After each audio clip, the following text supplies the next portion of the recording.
Carson goes up to 15 by bringing that hierarch into play on his side.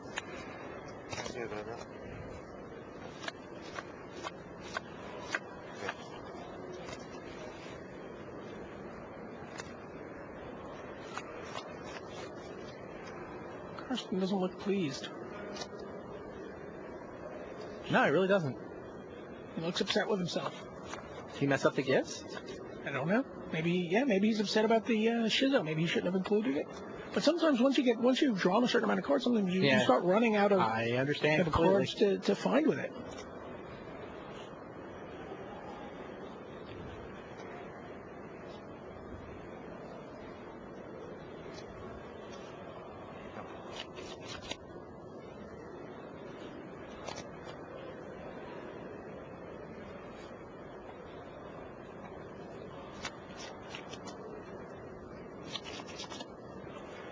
Just going to pass the turn. Nope. What else are they going to do? Yep. Nope.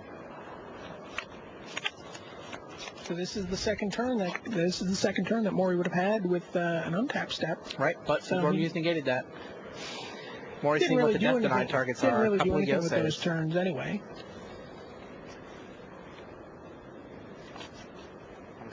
All right, now what? There's a Celestia Guild Mage in Katsumori's hand. That's another use for the Seaborn Muse mana. Yeah. So that'll let him block ink guys on future turns. Yep. Pretty much every turn. Wow. Wood Elf comes down. Another land to use with Seaborn Muse. Goes and you get to play your bounce lands are very good with Seaborn Muse. They untap into 2 land. Sure.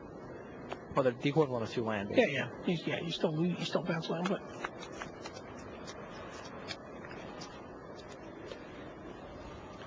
Seaborn Muse is Katsuhiro Mori's technology too. He's the guy that said, you know what this deck really needs? It's Seaborn Muse. And now he's got a Yosei in play too. Yosei, Seaborn Muse, and Wood Elf. Didn't get the Guild Mage on the table, so I don't know that he can use that extra land this turn. Dragon's pretty good.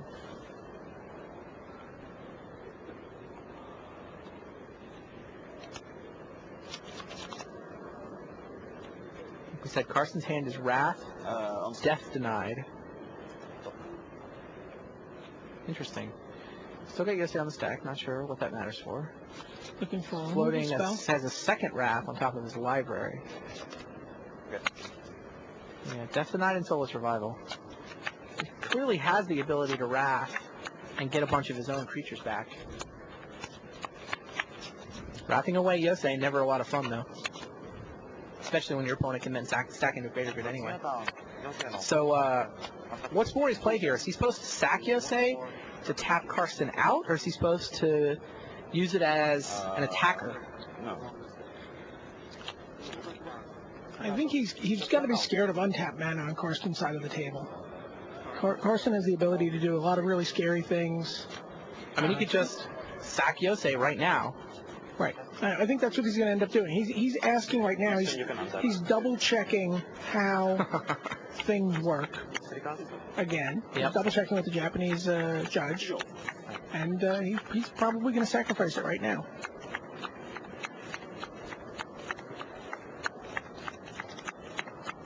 His hand is a Guild Mage and an Arashi. Seems pretty reasonable. Frank can Death Denied his response. That doesn't actually do anything. I don't know. Maybe just play Yosei.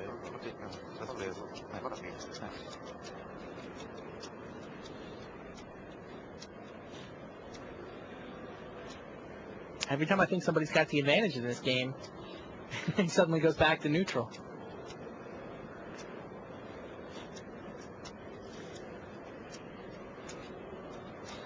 They finally posted Karoo in the message boards. They could tell what I'm talking about. Yeah, it was a gigantic difference that you had to bring untapped lands back with Karoo. Yeah, that was huge. I remember those now. Ronin Cyberpunk also been with us since the beginning. Nice job. There we go. Sacrificing Yosei. Yeah, can leave him up planes. Tapping 5 lands and the Hierarch. Sounds right. Oh, even gets in there with Seaborn Muse. Mono. Frank may as well play Death Denied here, right? Right. Mew has been here since the beginning. Yeah, I don't think it's that hard to watch all 10 hours of this. It's been good Magic. It's been compelling stories. It's been drama. Can the Japanese pull off the Triple Crown? Could the Americans stop them? No. Hey, with the Karus, wasn't it even more than just an untapped land? It was an untapped land that produced the same color? Yeah. Better in 2 ways. 3 ways. Because it's rainbow. So there's the hand Katsuhiro Mori got off the Greater Good. He's now got a Jete, a couple of lands. A Kori Dust Drinker. Oh, Kori's in there and Congregation at Dawn. Wow. So now... Is Carson ever going to get to untap again? Is that the hand that wins Katsuhiro Mori the World Championship? Hokori plus Congregation at Dawn seems really good here. Yeah, okay. Carson misses his untap, and Mori doesn't get the Seedborn Muse, but he didn't really have anything to do with that mana anyway. Oh, it's funny. He does now have Congregation at Dawn to play at instant speed. Right. He didn't have anything he could potentially do with that mana in his previous hand, other than, I mean, Arashi with no flyers in play. I assume he's going to attack for 3 here. Yeah. Or 2, sorry. 2. I think what else has Summoning Sickness? What else? Want to just tell him? Didn't he play that What Else this turn? Oh, wait. There we go. I still have, wait. And meanwhile, Carson still has mana in his pool. You have a 4. Yeah. Okay. Yeah, Frank tapped 4 mana's response to the Yosei. Katsu ready to move into attack phase.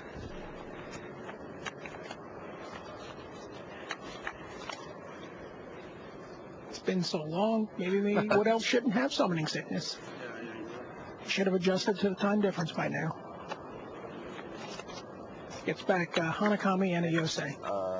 My turn? No. Sure. Yeah. Okay. Yeah.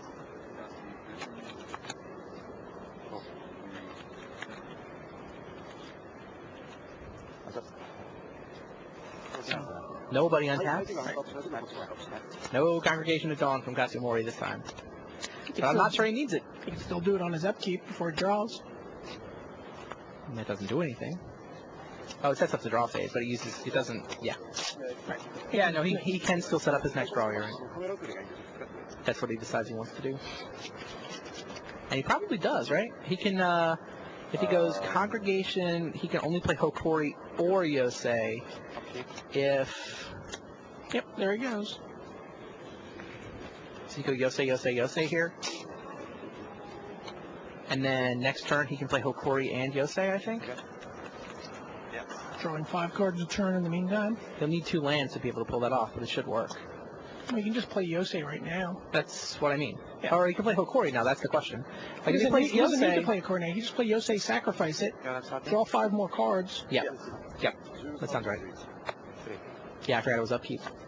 Wow, great play. Katsuhiro Mori understands what this deck is capable of. He's the guy that said, you know, Seedborn Muse, that's what you need for these green-white mirror matches. He had it for the mirror match. Carson's deck is certainly not a mirror, but it has a lot of the same elements. Sort of green-white with long-term inevitability. Miscounted. I thought I had 1 more mana. I had a great plan, and after the gets resolved, I was missing 1 mana. Oh, wow. No, just explaining to the watchers. To viewers. Carson feels like he messed up. When he went and got that Death Denied, he was 1 mana short of what he actually wanted to do. Yep.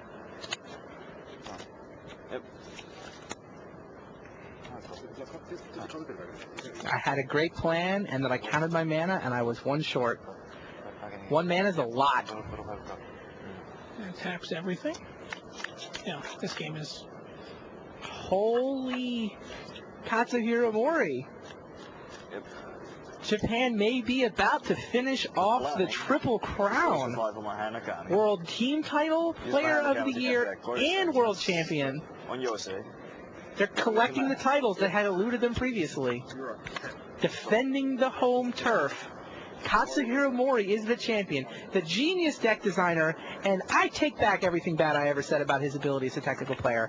I take it all back. He seems on top of his game. He sees all these interactions. He can find the cards to set himself up to make these great plays. This is a great Magic player and a fitting world champion if it plays out the way it looks like it's going to. I can't see any other outcome. There's another Yosei. He's going to sack that one too. Draws 5 more. His hand just keeps getting saucier. He can deck himself. I don't think he will accidentally deck himself. It's actually starting to come into play. Seems like he's got enough attackers that he can play another Boom Boom here. Gets in for 3. That'll drop Carson to 10. He's going to play Kadama of the North Tree here. Yep. Carson's down to 7 now. There it is! There you go. There it is! Katsuhiro Mori! Wow! And Kenji Shimura comes racing in. Here comes Ichiro Shimura. Wow! Congratulations. Katsuhiro Mori has kept the World Championship here in Japan. Unbelievable Magic all day long. And the end result is a clean sweep by the Japanese. Frank Carson made a great run, but your 2005 World Champion is Katsuhiro Mori. 3 games to 1. There's Kenji. Kenji getting out the cell phone, taking a picture. These guys want to remember this. I don't think they need the picture. I think they're going to remember this for the rest of their lives. The Player of the Year and the World Champion. Wow. Oiso comes in. Behind them, the World Team Champions.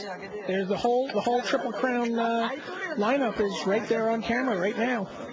Ichiro Shimura, Takuma Morifuji, Masashi Oiso, Keiji Samura, and the World Champion. What a great week. Yeah, these guys are now hanging out, setting up for an award ceremony. I made a mistake. I thought I There's going to be an award ceremony momentarily where the Japanese players are going to get handed all the hardware they so richly deserve. Whew, wow. That was awesome. Yes. Yeah, like I said, though, stay tuned. There'll be an award ceremony in just a couple of minutes. We're going to hand out the trophies. They're all going to Japanese players. We saw all the first place trophies are. Absolutely. Very well deserved. They put together a great deck for the standard portion of this event. They unveiled technology the world really wasn't expecting. They had sideboard plans that were well thought out. They were totally prepared, and they just played awesome Magic all weekend long. It's actually like winning the Triple Crown and then also leading the league in stolen bases. I mean, not their decks. It's the deck that came out of nowhere, right? It's not like it's an established metagame, and they came up with a deck that no one was expecting. Great point. So it's a really, I think, distinctively Japanese bow to put on this whole package. Wow. What do you remember to this event going to be? I'm definitely going to remember that image of everyone standing over the computer. That was unprecedented. Sure. But what I'm really going to remember is the Hall of Fame. Okay. I'm going to remember John Finkel coming out and thanking everybody. I'm going to remember watching some great Magic. I'm going to remember the first time I saw that green-white deck, and suddenly you're like, holy, all of these players have this deck I've never heard of. Like 20 of them have this deck. Right. And it seems awesome. I remember Doran Castle came up to me. He's like, I played some rogue deck. A Japanese player is playing it. It was green-white. I don't know what it's doing. Well, I hope there's not much of it because I can't beat it. He said, I can't beat that deck. I hope there's not a lot of it out there. And I was like, I scratched my head. I was like, okay, we got to look into this, So didn't have to look very far. Yeah, and I'll remember that Player of the Year race. That was phenomenal. Wow. I mean, there's so much stuff. I mean, it's actually hard to distill it down. Yeah, the Player of the Year race all through Wednesday, Thursday, Friday, every round, everyone in the building was just trying to see, did Olivier win? Did Masashi? What about Kenji? And again, in the end, it was 3 points that separated them all? 4 points? 3 points. 3 points. Oh, well, it was Kenji has 84 for Kenji, 83 for Olivier, 80 for Masashi. Also, Katsuhiro Mori, welcome to level 6 benefits in the Players Club. Free airfare, free hotel, $2,000 every Pro Tour, and then $500 every Grand Prix, and the man goes to some Grand Prix. There's a really healthy Grand Prix circuit here in this part of the world, and these guys take advantage of it. They go to Singapore, they go to Kuala Lumpur, they go to Australia. And if you remember, it's funny. the first international result that the Japanese put up this year was when Masashi Oiso came to the United States for a Grand Prix. That's right. Early in the season. All of a sudden, the Japanese show up in Boston, and the Americans were like, oh, no. What are they doing here? I wasn't in Boston, but I was in Seattle when that happened the second time, and Paul Reitzel's jaw hit the floor, and he's like, I thought I was going to win this Grand Prix. How'd these guys steal it from me? Yeah, Oiso's winning Grand Prix Boston. That may be the moment moment history points to as the real beginning of the Japanese ascendancy. They started taking titles. They came to the States. They took that Grand Prix title on American soil, and wow, here we are in the World Championships, and they took every title in sight. A lot of their best players have not traveled to Pro Tours, too. Masahiko Morita. He started going to all the Pro Tours, but only really this year. Ichiro Shimura has leveled up. I think he's got enough that he's going to be going to all the Pro Tours. He's going to go to all the Grand Prix. If they come to an American Grand Prix, Shimura's going to be there. That's what he said. This is his year. He's going to make this big push. Yeah. Samura's level 6. Oiso's level 6. Mori is level 6. Those guys are going to hit the circuit. And let's not forget Frank Karsten. Frank Karsten, he just leveled up to level 5. I mean, he just... Sure. Good point. Let's give him a big hand. Player. He's a great player, great deck. Another rogue deck. True. Only a couple of people played any kind of great or good deck, and I think Frank was alone in his sort of unique iteration of the deck. Mm-hmm. I mean, he had a great weekend. He made it through all the way to the finals. Any of those games seemed like they could have been a card or two in another direction. True. You know, he could have easily been our world champion. It was a great weekend for him. And then, the American team also, Neil Reeves showed he's still they came close. He's still a master at Team Limited. Couldn't overcome those packs in that draft, and a really solid, consistent, unflappable Japanese draft strategy. Right? I mean, that's the point. They just didn't veer. The Americans were the ones who sort of blinked in that draft. You think? I mean, they probably had to. But, I mean, again, they just stayed on course, though. And that's what they seem to do every draft that I watched. Spectacular. So, the lineup here, back in the quarterfinals, it was Marcio Carvalho versus Akira Asahara. The Japanese player, Asahara, was supposed to be the one who lost that match. But no, he wins it. 3-1, in fact. Asahara through to the semis. Frank Karsten played Ding Leong from Singapore. Karsten, it was a tough 5-game match, a marathon. Karsten through to the semifinals there. On the other side of the bracket, you have the Japanese mirror match. Katsuhiro Mori versus Shuhei Nakamura. Gazi Glare versus Gazi Glare. Katsu got the sweep, 3-0, dispatching Nakamura from the top 8. And then Tomohiro Kaji versus Andre Coimbra, the other member of the Portuguese national team to make this top 8, also dispatched 3-1 by a Japanese player in a matchup that some people thought he was advantaged in. Right. Let's not forget to talk about Portugal this weekend. They had a... That's a good point. They've been, again, players who've done well in the Grand Prix circuit. Andre just had a 17th place at Grand Prix Beijing the weekend before Worlds. The weekend before Worlds, he finished 17th at Beijing. So Portugal, I mean, Marcio's got a win this season. Mm-hmm. And second. Clearly an up-and-coming community of young Magic players there in Portugal. Tiago Chan also had a good tournament this weekend, right? He's Portuguese as well. Yeah, absolutely. He's been having several good tournaments lately. So the semifinals, 3 Japanese players and Frank Karsten. Karsten did manage to take out Akira Asahara 3-2. On the other side of the bracket, Mori 3-1 over Tomohiro Kaji. He actually went 6-1 in the mirror match to get to the finals. Wow. Pretty interesting. Wow. Also, we probably want to mention that Japan did not win everything they could have possibly won this weekend. R&D defeated the Japanese high school champions. Alan Forsyth, Mark Rosewater, and Richard Garfield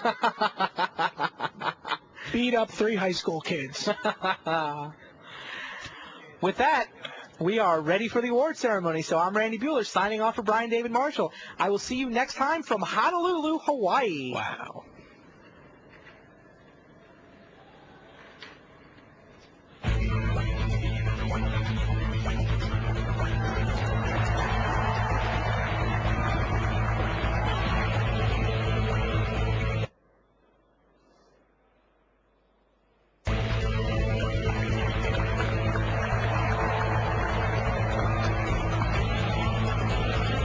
Welcome to the 2005 Magic the Gathering World Championships Awards Ceremony. Handing out the trophies today will be the inventor of Magic the Gathering, Dr. Richard Garfield.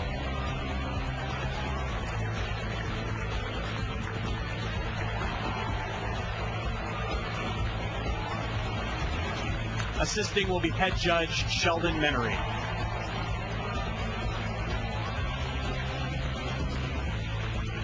Before we hand out the trophies, we'd like to recognize some awards already awarded this weekend. First of all, the daily format winners.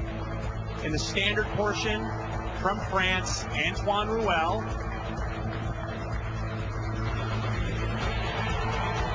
The booster draft portion, from Sweden, Johan Sadekor.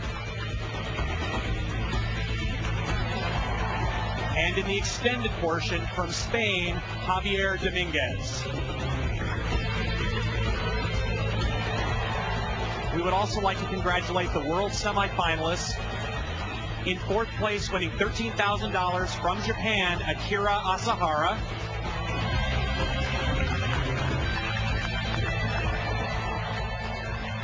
And in third place, winning $15,000 from Japan, Tomohiro Kaji.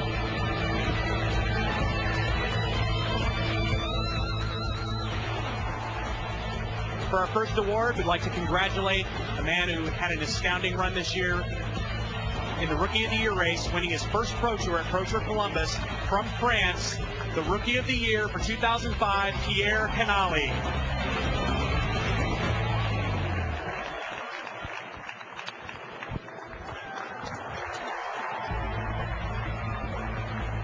And the 2005 Player of the Year won in a hard-fought race that came right down to the end from Japan, Kenji Sumura.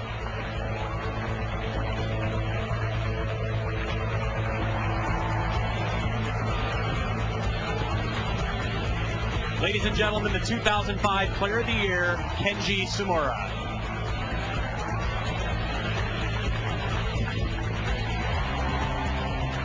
In the national team competition at this year's Worlds, the finalists, Jonathan Sani,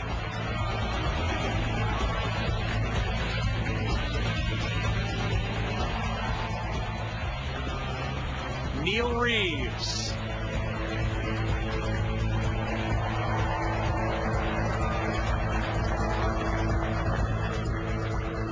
and Antonino De Rosa.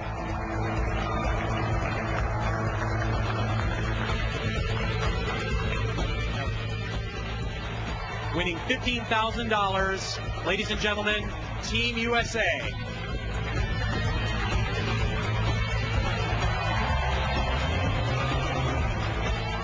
And the World's 2005 National Team Champions, Ichiro Shimura,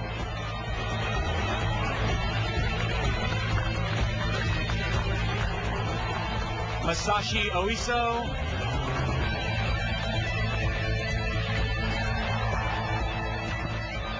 and Takuma Morofuji.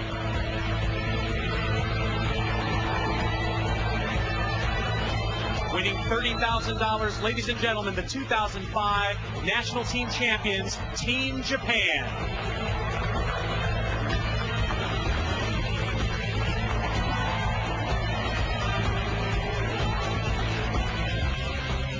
In the World Championship event, the finalists, winning $23,000 from the Netherlands, Frank Carson.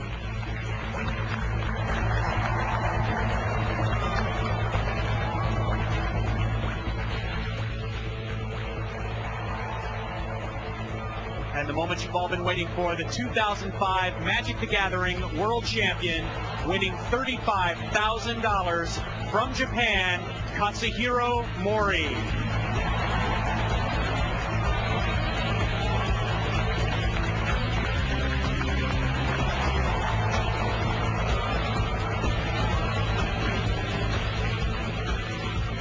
Once again, your 2005 champion, Katsuhiro Mori.